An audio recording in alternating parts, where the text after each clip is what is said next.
I'll come back to that perhaps, but there have been complaints about the warnings. What's the problem? Look, I think it's part of change management. There were a lot of complaints last week about the warnings, that they come too late, and people would like them earlier in the day, particularly the forecast for catastrophic. The Bureau of Meteorology are responsible for doing all that mathematics and working out when fire bans can be imposed, and we don't get that information until 4 o'clock. So it's not likely that we'll get them any earlier. So the lateness is a concern, and that's why we're making every attempt to get it on the media and websites as soon as fire bans have been declared. So say it's declared, is there now a shift in your thinking? It seems that you're looking at people having personal responsibility rather than just handing that over to the CFS? Absolutely. This is about community resilience, and it's about that community, which is a collection of individuals, being able to survive a potentially hazardous situation. And the CFS will not always be at that location when they're most needed. They may well be elsewhere. So we want the community to recognise that they now have to take some responsibility, a lot of responsibility, for their own fire safety. Is that the big difference now, the gap between the Metropolitan Fire Service perhaps and the CFS, the Country Fire Service?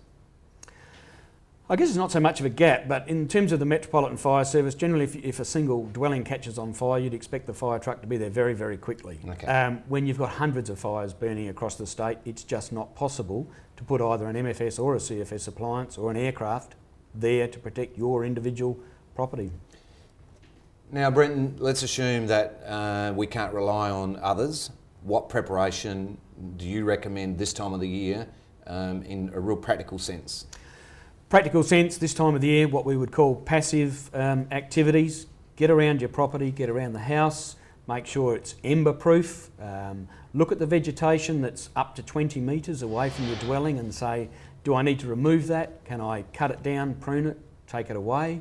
Have I got water supplies around the place? All that general housekeeping that we call passive is much more important to be doing now, but people will move into the active phase, and the active phase is those who will put fire suppression systems on their houses. They'll go out and buy pumps, they'll go and buy knapsacks, and they'll prepare themselves.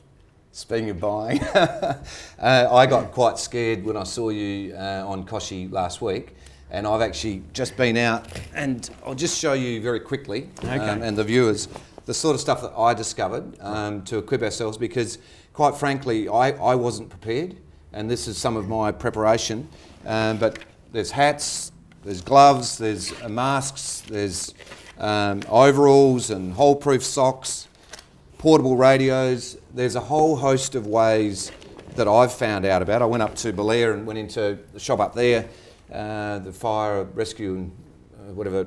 Anyway, and they took me through a lot of the things that needed, including a portable.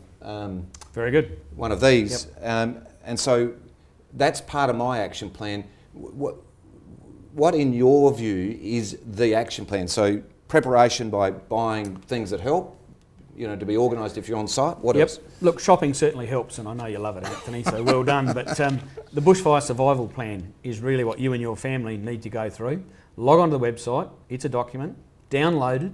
It's going to force you and your family to talk about what are you going to do today for tomorrow, what are you going to do today for the rest of the fire season, so that your whole family know what actions they'll take if a fire breaks out in your location. And you will know what potentially you'll do with your neighbours as well, and you will know whether to stay and defend, and with the gear you've bought you may choose that option if your house is built after 1987 and then meets the building code.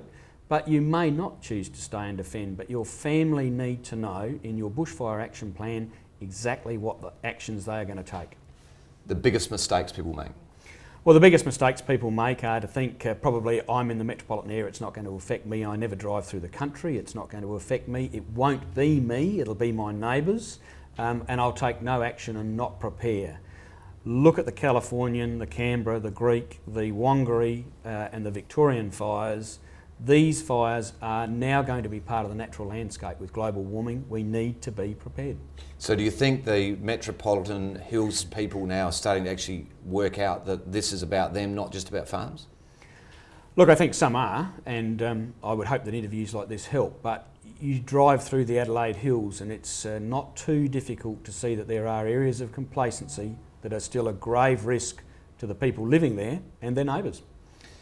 Now, Black Saturday was pretty horrific. There's not a single person that wouldn't have been emotionally moved in what we saw. We saw people in cars being trapped. Talk me through this. If you haven't actually prepared, and you get yourself in a situation, so that people listening that don't actually get themselves organised, just explain to me the problem being in a car or jumping in a swimming pool, the stuff that we all think about as people that are not informed. Just can you point out a couple of things on it? Well, I guess we've got to paint a picture, and the picture would be 40 plus degrees, howling winds, very limited visibility, maybe no visibility, embers and sparks flying across the windscreen or flying across your paddock as you're trying to flee, radiant heat that people just cannot tolerate. To flee in those sort of situations is to reinforce those messages we haven't learned from Victoria, whereby people die fleeing fires being unprepared. What do they need to do? Find a defendable space. Put something between them and the radiant heat. And the best thing that they've got if they are totally unprepared is a dwelling or a structure. Not to be outside, not to be running, not to be driving a car. Well, Brenton, that's been absolutely sensational. Thank you for joining us on TOOP TV, and I hope that we do, in fact, play a very vital role in educating the consumer. Thank you. Thank you for attending. Thanks.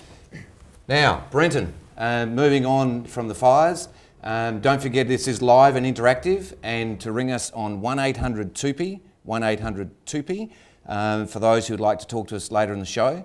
And before we get to the question and answer section, let's have a look behind the blinds and check out a really excellent auction on the weekend, a beautiful Art Deco property.